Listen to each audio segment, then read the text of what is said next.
Hello, I'm Efnan, taking you through some of the things people are talking about and stuff they are sharing around the world. On Newsfeed today, this 52nd Parliament is 49 years old. Okay, Boomer. Okay, Boomer, what does it mean and why are young people using it to heckle their parents' generation? The Chinese government steps in to try to stop kids getting addicted to video games. We take you to South Korea, where people are seeking a better life by pretending to die. And a beluga goes viral for being better at rugby than half the English national team. It's Thursday's Animals Doing Stuff.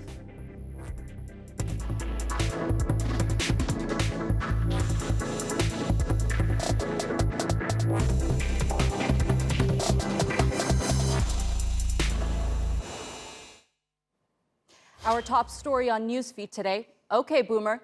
It's a phrase used by millennials like me to clap back at our parents' generation. You know, the people who dismiss the mostly legitimate concerns we have. But what does it mean? And where did it come from? Adama explains everything. This one goes out to all the 65+ crowd on SoundCloud. Young people are giving older people the finger with 2 words. No, not those words. Lost? Okay! This one goes out to all the 65+ crowd on SoundCloud. Not gonna say much. Shout out Jet Will. He gonna take over on the mic. Old ladies suck. Okay! Okay! Okay! It's a digital eye roll by Gen Z and millennials.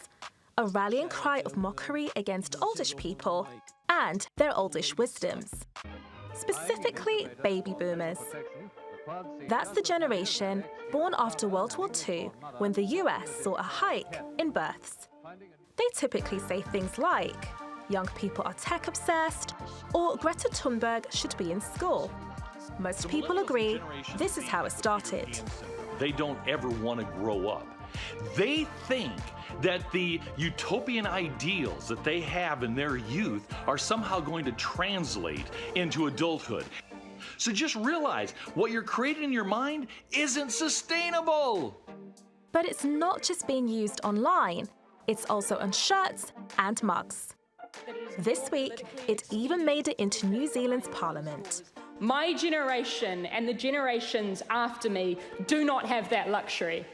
In the year 2050, I will be 56 years old. Yet, right now, the average age of this 52nd Parliament is 49 years old. Okay, Boomer. Some people think, okay, Boomer is offensive.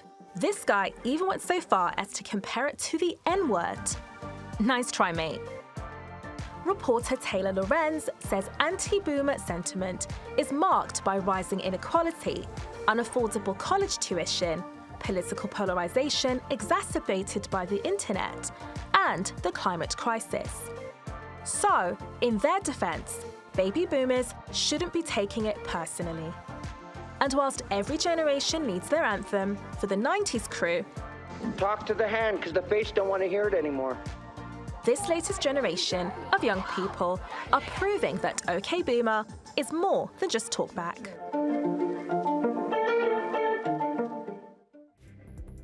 Let's have a look now at some other things that caught our eye on social media. Here's something you don't see every day. British journalist Kay Burley has held the powerful accountable, as many are describing it, after she literally conducted an interview with an empty chair that was supposed to be filled by the chairman of the Conservatives Party, James Cleverly.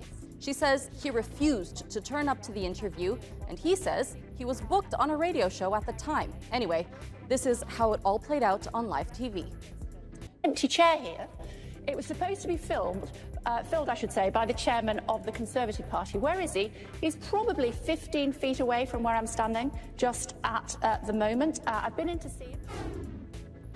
Rosé Valentino has been trending on Twitter for the past few hours. Rosé is a 22-year-old K-pop star from New Zealand and a member of K-pop's most famous all-female group, Blackpink. Anyway, she attended a Valentino fashion show and the internet went wild.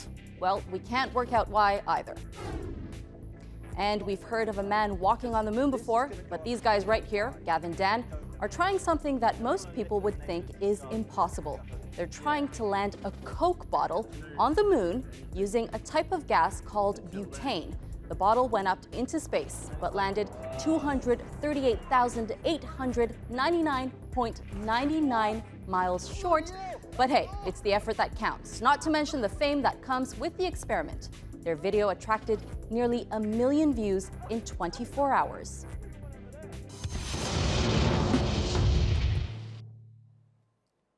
Mahoud Vielaz is an American citizen and the victim of what could be a hate crime. He says a U.S. military veteran yelled, "Why did you invade my country?" before splashing a bottle of acid in his face. Take a look at this.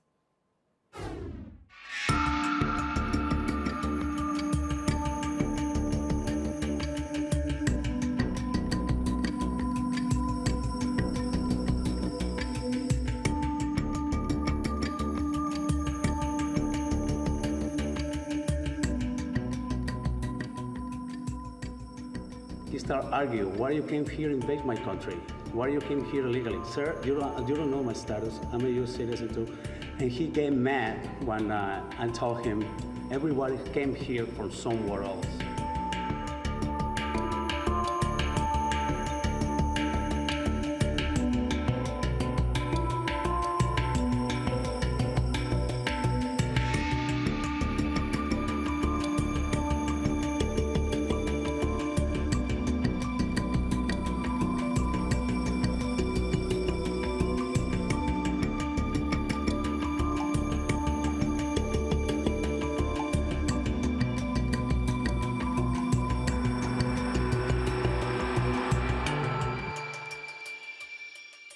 We're all here together. And when you have disagreements, you don't begin the conversation with a racial slur and then end it by throwing acid in somebody's face. This anger towards people from other countries is being fed by our president and by his followers. Let's go to China now, which is the world's largest gaming market. As such, gaming addiction is a very real problem. But the Chinese government's answer to preventing gaming addiction in children is pretty drastic. Patrick has the details. Well, the new rules come after President Xi Jinping last year criticized online games for contributing to myopia in Chinese children. But authorities also want to combat serious gaming addiction, which they say is harmful to the physical and mental health of children.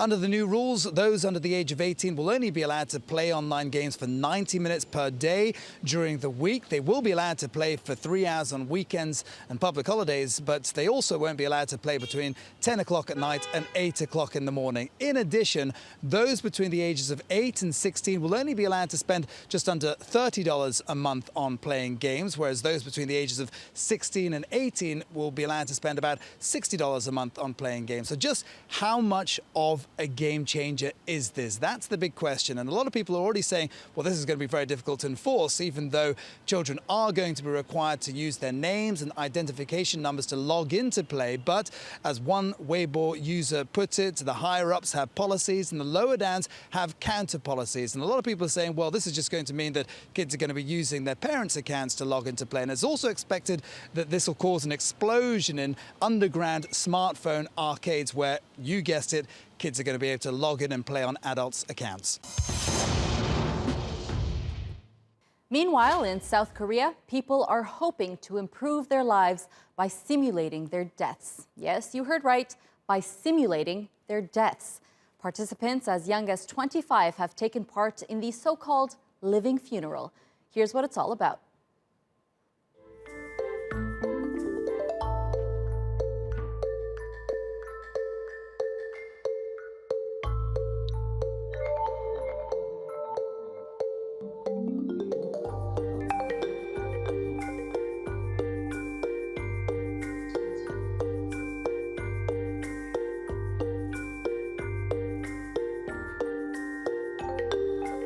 어떻게 죽는 게 가장 최상의 좋은 죽음일까 그런 생각을 다시 해볼 수 있는 그런 계기는 된 것 같아요.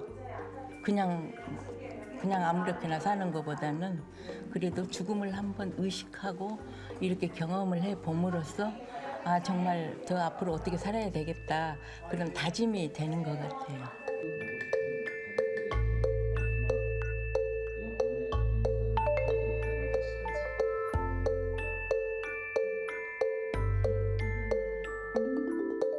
자살을 실행에 앞서 연습해 보려고 오시는 분도 계시고 사실 그리고 그래서 그게 무서운 건가 내가 실현할 수 있을까 그런 사람들을 여기서 또 난 잡아내서 어떤 자살 철회를 시키고 그래서 그 철회를 되던 분들이 전화도 오시고 고맙다고 이야기도 하고 후기로도 이렇게 또 써주시고 뭐 종종 있는 일이죠.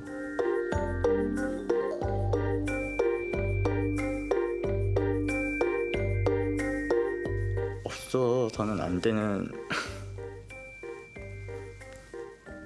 사람이라는 거를 네가 없으면 누군가는 Let's go around the world now for some other stories you need to know this Thursday.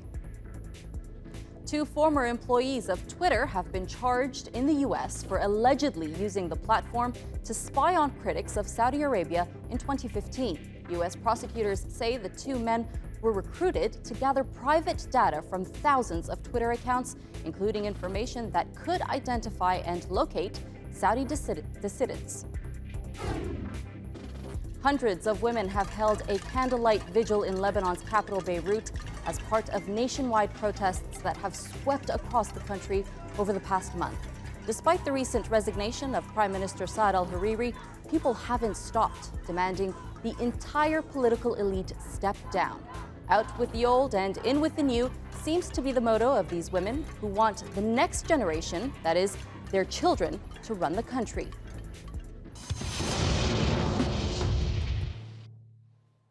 England and Australia have taken part in an epic sporting battle, kind of like the Ashes, but this one involves horses, suits of armor, and very long poles. Take a look.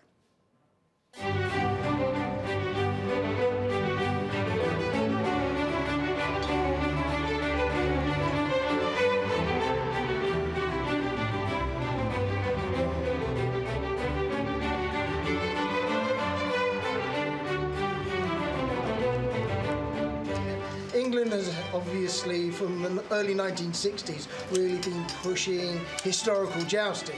And unbeknownst to us, the other side of the planet, Australians were doing the same.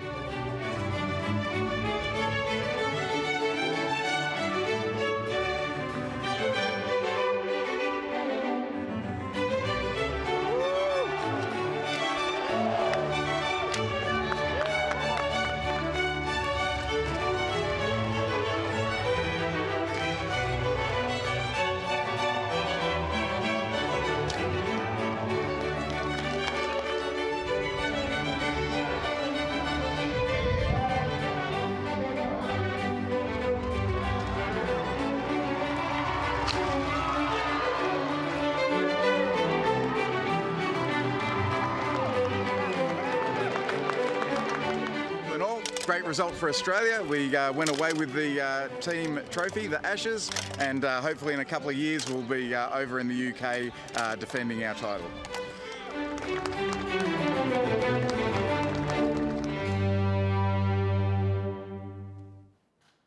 And for Thursday's Animals Doing Stuff, we have one resident of the South Pole who's a natural at playing the sport of rugby. This video of crew members from the Gemini craft and a beluga whale playing fetch has been doing the rounds on social media. Belugas are extremely social mammals, known as the canaries of the sea. They can chirp, whistle, and squeal, all while making a range of adorable facial expressions.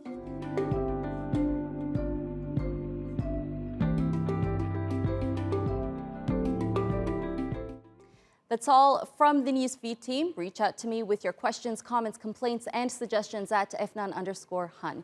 You'll find us 24/7 on YouTube. Make sure you subscribe to our channel, and you can follow me on Twitter and Instagram. Follow, subscribe, and add. See you tomorrow.